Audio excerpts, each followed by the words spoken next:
Hello to everyone, ang mga talatang inyong maririnig ay isang gabay para sa lahat. At ito'y dapat maging huwaran. Ano ang itinuturo ng Biblia patungkol sa pagiging mabuting mga magulang? Ang pagiging magulang ay maaaring isa sa pinakamahirap na hamon sa isang mananampalataya, ngunit ito rin ay maaaring ang pinakamapagpala at pinakamatagumpay na bagay na ating magagawa. Ang Biblia ay nagtataglay ng maraming katuruan kung paano tayo magiging matagumpay sa pagpapalaki sa ang ating mga anak upang sila ay maging mga lalaki at babae ng Diyos. Ang pinakaunang bagay na kailangan nating ituro sa kanila ay ang katotohanan patungkol sa salita ng Diyos. Kaalinsabay ng pagmamahal sa Diyos at pagiging mga makadiyos na halimbawa sa pamamagitan ng pagtatalaga ng ating sarili sa Kanyang mga utos, kailangan nating sumunod sa ipinag-uutos ng dakilang Diyos. Deuteronomio Kapitulo 6 versikulo 7-9, patungkol sa pagtuturo sa ating mga anak. Ang mga talatang ito ay nagbibigay diin sa patuloy na pagtuturo ng salita ng Diyos sa ating mga anak sa lahat ng pagkakataon. Ito ay dapat na itinuturo sa lahat ng panahon sa tahanan o sa kalsada man, sa araw at gabi. Sinasabi ng Biblia na kinakailangang ang salita ng Diyos ang maging panuntunan sa ating mga tahanan. Sa ating pagsunod sa mga tuntunin at sa mga kautusan ng Biblia, itinuturo natin sa ating mga anak na ang pagsamba sa Diyos ay sa tuwi na hindi lamang tuwing linggo ng umaga o sa mga sama-samang pananalangin. Kahit ang ating mga anak ay maraming natututunan mula sa ating pagtuturo, mas marami silang natututunan sa pagmamasid sa atin. Ito ang dahilan kung bakit kailangan tayong maging maingat sa lahat ng ating mga kilos at ginagawa. Kailangan muna nating kilalanin ang mga tungkuling iniatang ng Diyos sa atin. Ang asawang lalaki at asawang babae ay dapat na may paggalang at pagpapasakop sa isa't isa, Efeso Kapitulo 5 versikulo 21. Kaugnay nito, itinatag ng Diyos ang linya ng pamamahala upang mapanatili ang kaayusan sa tahanan.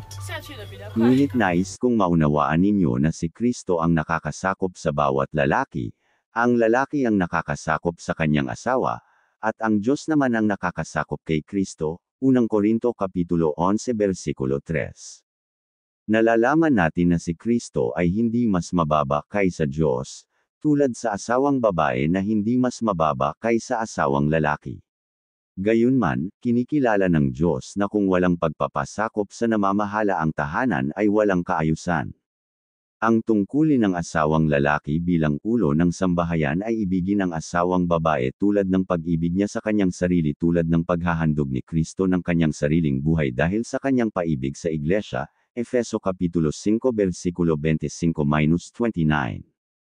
Bilang tugon sa mapagmahal na pangunguna, hindi mahirap para sa asawang babae na magpasakop sa pamamahala ng kanyang asawang lalaki, Efeso Kapitulo 5 versikulo 24, Kolosas Kapitulo 3 versikulo 18. Ang kanyang pangunahing tungkulin ay ibigin at igalang ang kanyang asawang lalaki, mamuhay sa karunungan at kahinhinan at pangalagaang mabuti ang kanyang tahanan, Tito Kapitulo 2 versikulo 4-5.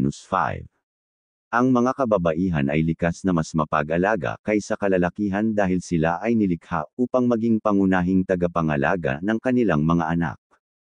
Ang pagdidisiplina at pagtuturo ay mga mahalagang sangkap ng pagiging magulang.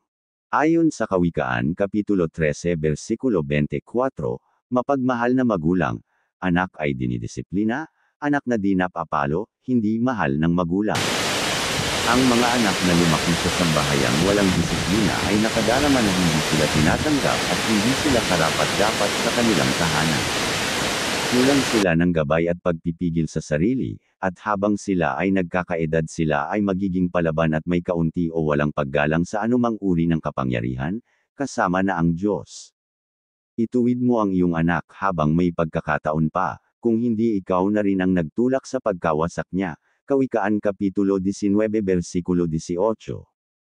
Ang pagdidisiplina ay kailangang tapatan ng pagbig, kung hindi, lalaki ang mga anak na may hinanakit, mahina ang loob at mapaghimagsik, Kolosas Kapitulo 3 versikulo 21.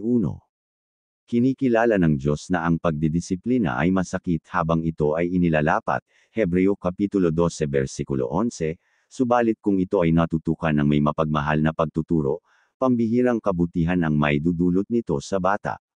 Mga magulang, huwag kayong gumawa ng mga bagay na ikagagalit ng inyong anak. Sa halip, palikihin ninyo sila ayon sa disiplina at katuruan ng Panginoon, Efeso Kapitulo 6 versikulo 4. Mahalaga na isali ang mga anak sa gawain at ng iglesia habang sila ay bata pa. Laging dumalo sa isang iglesia na naniniwala sa Biblia, Hebreo Kapitulo 10 versikulo 5, hayaan mong makita kanila na nag-aaral ka ng salita ng Diyos at mag-aral ka na kasama sila. Pag-usapan ang kanilang pananaw sa mundo at turuan sila patungkol sa kaluwalhatian ng Diyos sa pang-araw-araw na buhay. Ituro sa bata ang daang dapat niyang lakaran, at hanggang sa paglaki, na di niya ito malilimutan, Kawikaan Kapitulo 22 versikulo 6. Ang pagiging mabuting magulang ay patungkol sa pagpapalaki ng mga anak na susunod sa iyong halimbawa sa iyong sariling pagsunod at pagsamba sa Diyos. Guys, sana nagustuhan ninyo ang mga narinig. Pa-comment, pa-suporta naman ang aking channel, pa-like, share at subscribe. Maraming salamat po. God bless you all.